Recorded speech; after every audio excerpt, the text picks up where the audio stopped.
तुम्हाला माहित आहे का? एक आचारी आणि एक संशोधक यांच्यात काय साम्य आहे? तुम्ही पुढील काही गोष्टी सांगू शकता. दोघंही आप्रण घालतात, दोघंही पदार्थ एकत्र करतात, दोघंही ठराविक स्टेप्स नुसार काम करतात, दोघंही एखादी जादू वाटावी असं काम करतात. एक प्रयोगशाळेत काम करतो तर दुसरा स्वयंपाकघरात. आता तुमच्यासाठी एक काम आहे.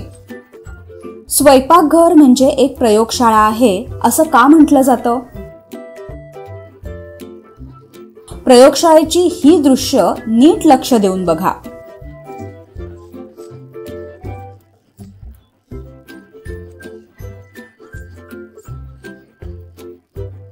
तुम्हाला तुमच्या स्वयंपाकघरात असं काहीसं चित्र दिसतं का?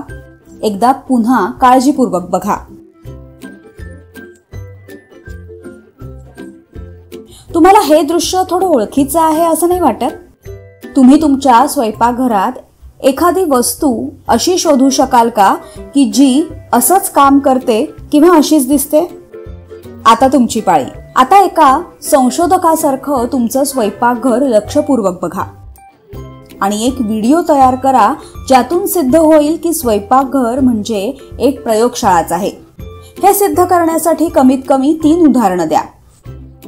तुम्ही पुस्तकं, इंटरनेट, AI टूल्स आणि तुमच्या शिक्षकांची मदत घेऊ शकता.